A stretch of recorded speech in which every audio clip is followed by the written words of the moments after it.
आगे देखते हैं। हमें सचमुच दुख होता है कि हम भारतीय ही नहीं जानते हैं कि हमारे देश का नाम भारत किसने रखा है। यह बिल्कुल ऐसा ही है जैसे हिंदू शब्द किसी धर्म ग्रंथ में नहीं है, फिर भी 70 करोड़ लोग हिंदू कहलाते हैं। आज की दृष्टि से देखें तो 100 करोड़ बताते हैं। कोई नहीं जानता उनका नाम हिंदू किसने रखा है। इतिहास की दृष्टि से इससे बड़ी त्रासदी और क्या हो सकती है। प्राचीन भारत के इतिहास की अंधी गलियों में जो कहीं थोड़ी बहुत प्रकाश की किरणें दिखाई देती हैं, उसमें एक नाम चमकता है, सुदास और उनका कबीला भारत। कहानी यहां से शुरू होती है। कुछ इतिहासकारों का मत है कि इस कबीले के लोगों के नाम पर इस देश का नाम भारत पड़ा है। इसको आपको ध्यान रखना है। हम इस राय से सहमत हैं, यानी इस किताब के अनुवादकार ये बात कह रहे हैं कि सुदास जो राजा हुए इस देश के, आपने सुदास की कहानी सुनी होगी, ऋग्वेद में उसका वर्णन है। बड़ा बहुत भारी युद्ध हुआ था 10 राजाओं के बीच में। उसमें एक सुदास भी थे, उनके कबीले का नाम था भरत, और उसी कबीले के नाम पे इस देश का नाम भारत पड़ा है। इसकी मैं आगे बात कर रहा हूँ, आपको अच्छे से समझ में आ जाएगा यहाँ पे। इसका मुख्य कारण यह है कि यह दावा बहुत हद तक तर्क संगत है तथा ऐतिहासिक तथ्यों पर आधारित है, अतः यह मत मान्य होना चाहिए। राजा सुदास और उनके कबीले के बारे में जो जानकारी मिलती है वह इस प्रकार से है। नंबर 1, सर्वप्रथम यह है कि सुदास एक ऐतिहासिक व्यक्ति का नाम है, या कहें राजा का नाम है। और यहाँ पर जो दुष्यंत, भरत, शकुंतला वाली जो कहानी है वो बिल्कुल काल्पनिक है, उसके कोई सबूत नहीं है, ऐसा अनुवादकार मानते हैं। और जो सुदास थे वो भारतीय मूल के राजा थे। उनके कबीले का नाम भारत था। एक समय ऐसा आया जब पुराने पंजाब और सिंध के कबीलों के लोग किसी बात पर 2 गुटों में बट गए थे, उनमें लड़ाई हुई थी। यहाँ पे आपको समझना है, पंजाब और सिंध के कबीलों की बात यहाँ पे हो रही है। इस युद्ध यानी झगड़े में सुदास के विरुद्ध 10 कबीलों के लोग शामिल हुए थे। तुर्बस, यक्षु, अलिन, अनु, भृगु, भलिन, द्रहर्यु, मत्स्य, पुरुषु, विष्णि। ऋग्वेद के अनुसार यह लोग यज्ञ नहीं करने वाले थे। ये बात आपको ध्यान रखना है। ऋग्वेद के अनुसार ये लोग यज्ञ करने वाले नहीं थे। राजा सुदास भी यज्ञ नहीं करने वाले कबीले से संबंध रखते थे। ऋग्वेद के मंडल संख्या 7 के कई सूक्तों में इस लड़ाई का थोड़ा थोड़ा करके वर्णन किया गया है, जिसमें 29 लोगों के मारे जाने का उल्लेख है। वहां इस झगड़े का कारण बताया गया है कि विरोधी दल वाले लोगों ने रावी नदी का एक किनारा तोड़ दिया था। राजा सुदास ने उस किनारे को फिर से बनाया। इस कारण उन लोगों से युद्ध हुआ था। मुख्य कारण यही था, ये सत्ता हथियाने के लिए दूसरे देश पर बलात् कब्जा करने की कोशिश नहीं थी। अगर आपको ऐसा लग रहा हो कि आपस में ये जो राजाओं का युद्ध हुआ था वो सिर्फ इसलिए हुआ था कि एक दूसरे के राज्य पर उन्हें कब्जा करना था, तो ऐसा बिल्कुल नहीं है। यहां स्पष्ट रूप से लिखा गया है, इस झगड़े को दासराज नाम दिया गया। कई विद्वानों ने इसका अर्थ 10 राजा किया है, जो कि तथ्यों के विपरीत है। इस लड़ाई में कुल 14 कबीले शामिल थे। उपरोक्त 10 के अतिरिक्त त्रस्तु और भारत कबीले राजा सुदास से संबंध रखते थे। 2 अन्य कबीले सिमियू और शिव के नाम भी आए हैं। अतः दासराग का अर्थ 10 राजा का युद्ध करना गलत है।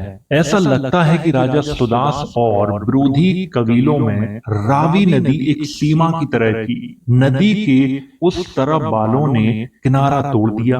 राजा सुदास तेज बहती नदी पार करके गए और किनारा फिर से बना दिया। नदी का किनारा तोड़ने का कारण सिंचाई के लिए पानी नहीं लगता, क्योंकि जब राजा सुदास और उनके आदमियों ने नदी पार की तो उसमें बहुत पानी था और उन्हें नदी पार करने में काफी संघर्ष करना पड़ा था। इस झगड़े का कारण 2 संस्कृतियों का टकराव भी नहीं था। दोनों तरफ के लोग यज्ञ नहीं करने वाले ही थे।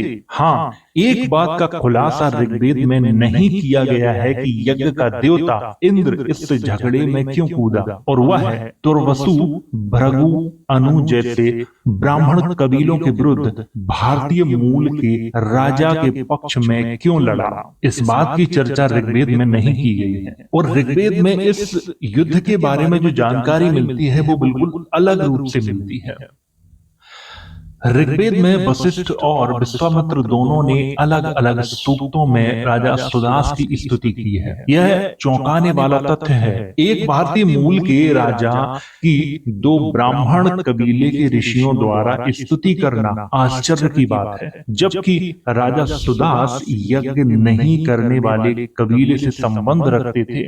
लेखक का कहना यह है कि वशिष्ठ और विश्वामित्र ने राजा सुदास की स्तुति की है, और ये बात बहुत आश्चर्य की बात है। इस झगड़े में जीत हासिल करने पर राजा सुदास और उनके कबीले का हौसला बढ़ा, और उन्होंने दूर दूर के विशाल क्षेत्र में अपनी धाक जमा ली। इसीलिए उनके दबदबे वाले क्षेत्र को भारतीयों का देश कहा जाने लगा। यहीं से भारत देश की नींव रखी गई। आधिकारिक रूप से प्राचीन भारत का नाम कभी भी भारत नहीं पुकारा गया, ये भी आपको ध्यान रखना है। आधिकारिक रूप से कभी भी इस देश का नाम भारत नहीं रहा है। हो सकता है भविष्य में सिंध साम्राज्य की मोहरें पढ़ी जाएं और वहां कहीं पर भारत लिखा पाया जाए। अब आपको समझ में आया कि हमारे देश का जो भारत नाम है उसका अगर वास्तविक इतिहास अगर हम देखें और तथ्यों पर आधारित अगर इतिहास देखें तो केवल एक ही है, और वो ये है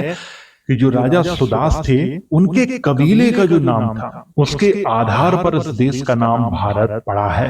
ऐतिहासिक रूप से मैं बात कर रहा हूँ, और कहानियां अगर देखी जाए तो हमारे देश में कहानियां तो बहुत हैं इसके संबंध में। कोई कहता है इसके नाम पे पड़ा है, कोई कहता है उसके नाम पे पड़ा है, लेकिन उनके पास सबूत नहीं है, सिर्फ कहानियां हैं, और कहानियां इतिहास नहीं होती हैं। तो आपको यहाँ से ये तो पता चल गया कि हमारे देश का जो नाम है भारत वो कैसे पड़ा था। राजा सुदास के कबीले के नाम पे पड़ा था, और उनका जहां जहां तक क्षेत्र था उस हिस्से को भारत कहा जाता था।